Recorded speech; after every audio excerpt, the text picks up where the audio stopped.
Okay, so for this video, I'm teaching you how to do a conceptual analysis, which basically means trying to give a really good definition of something and then testing it.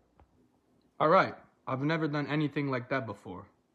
That's fine, most people haven't. The first things you have to understand are necessary and sufficient conditions. What does that mean? A necessary condition is something that has to be true for something to count as that thing. A sufficient condition is something that if it is true, then that alone is enough to make it count. So necessary is like required, and sufficient is like guaranteed?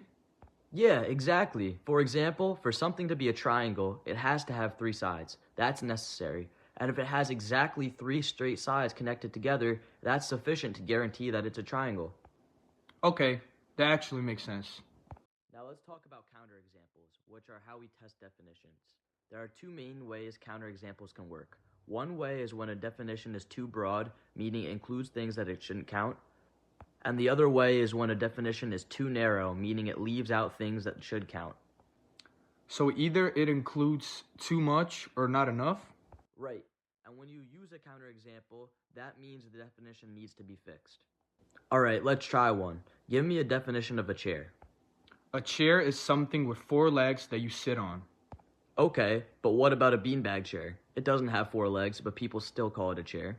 So your definition is too narrow because it excludes something that should count. Okay, yeah, let me fix it.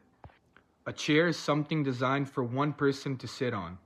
That works because now it includes more types of chairs. Now I'll do one. A bird is any animal that can fly. That doesn't really work because penguins are birds and they can't fly. So your definition is too narrow since it leaves out a real bird. Another example. A bird is anything that can fly.